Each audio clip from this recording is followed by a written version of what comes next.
There has been absolutely no shortage of comments about the Samsung S95D and my coverage of it. Particularly me showing off how bad and how hazy the screen is.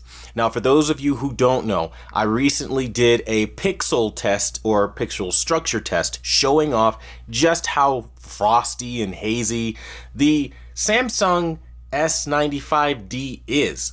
But more importantly, if we really start talking about details, we can really start to see it in real content, as you guys seen with my prior comparisons. Now, if you haven't seen, go back and watch those comparisons, and trust me, the thing gets pretty damn hazy, right? Now, if you want another source backing me up on this, you can look no further than Rtings.com, okay? And to which they say the following, okay?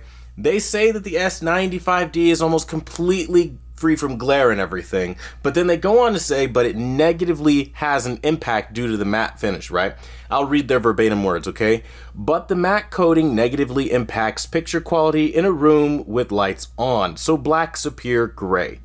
That is exactly what I've been showing you in real time. Now, you can go find this on their website on rtings.com, and you can see all of what they had to say. I mean, again, a lot of it's kind of contradictory, but you can see in real time what I show you when I show hazy image quality, grayish black levels, especially comparatively to my QLED, which is the Samsung Q8FN. You can see all of it, right?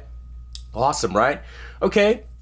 But then they go on to say, through Rtings, right, when they show a picture of their version of what I showed you, I was the first one to show how frosty and hazy and ugly the pixel structure looked on the Samsung S95D because of the matte finish screen, right? And immediately, everybody made like excuses for it on one end, and on the other end, everybody else completely accepted what they saw as kind of like, you can't fake that kind of thing, right? Well, Rtings goes on to say, the hazy pixels are due to the TV's matte coating. Exactly what I told you. Now, they contradict themselves by saying, but it isn't noticeable with real content.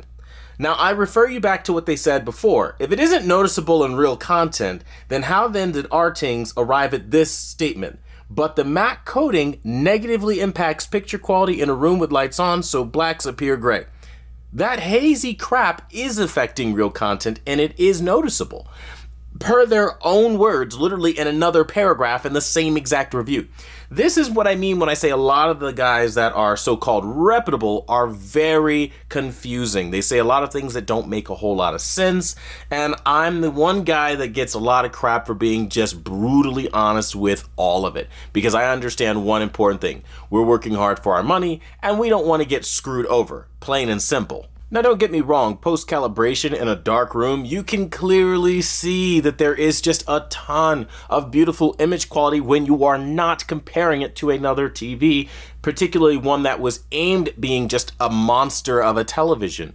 The point is simple, guys. It really looks incredible, and there's not really a whole lot that you can do to make it look any better or any worse than it already does. Just because it looks bad in some examples with some content doesn't mean it can't look good. I don't want you to hear that it has a frosty, hazy picture and think, oh, it's just the worst TV he's ever reviewed. No, I give good and bad, and I try to balance it out, but sometimes when I get passionate, a lot of that kind of gets lost in the passion behind my voice with certain things, especially with how hard the competitors here on YouTube champion other things, like, again, it being an amazing thing. So if the narrative on YouTube is the glare-free aspect is why you need to pay the markup, the massive markup over the S95C, I'm here to tell you that it's not a benefit, right? It truly isn't in a lot of examples. See, if you go on AVS forums, even they'll show you through some pictures that you'll see in their community, where you can clearly see, while yeah, it's a lot better,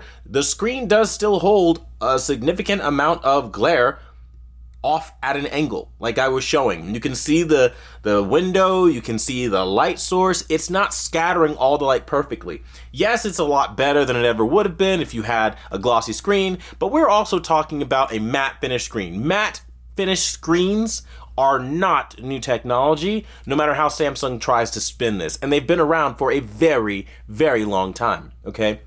Just because this is the world's first OLED with a matte finish screen does not mean that it is perfect and that doesn't come with its own set of detractors. And resolution loss is a massive one. Things start looking a lot more blurry in comparison to something with a glossy screen. And yes, blacks do look hazy and gray, something I've been talking about from day one of owning this TV. The moral of the story is simply this: try not to get so passionate when you watch these reviews, feeling like, you know what, I'd rather wait for somebody that I like that makes me feel good about my purchase. I know it's very easy to get caught up in that. You just hit the checkout and, you know, you're waiting for your TV to arrive and you're like, okay, the checkout button's hit, we got the TV coming, let's look at some reviews, and then I'm negative, right? Because I'm telling you things that you should know that are negatives about the television. Again, I understand that that might be off-putting to some people, but it's called honesty. And that just looks like what it is. It's brutal, okay?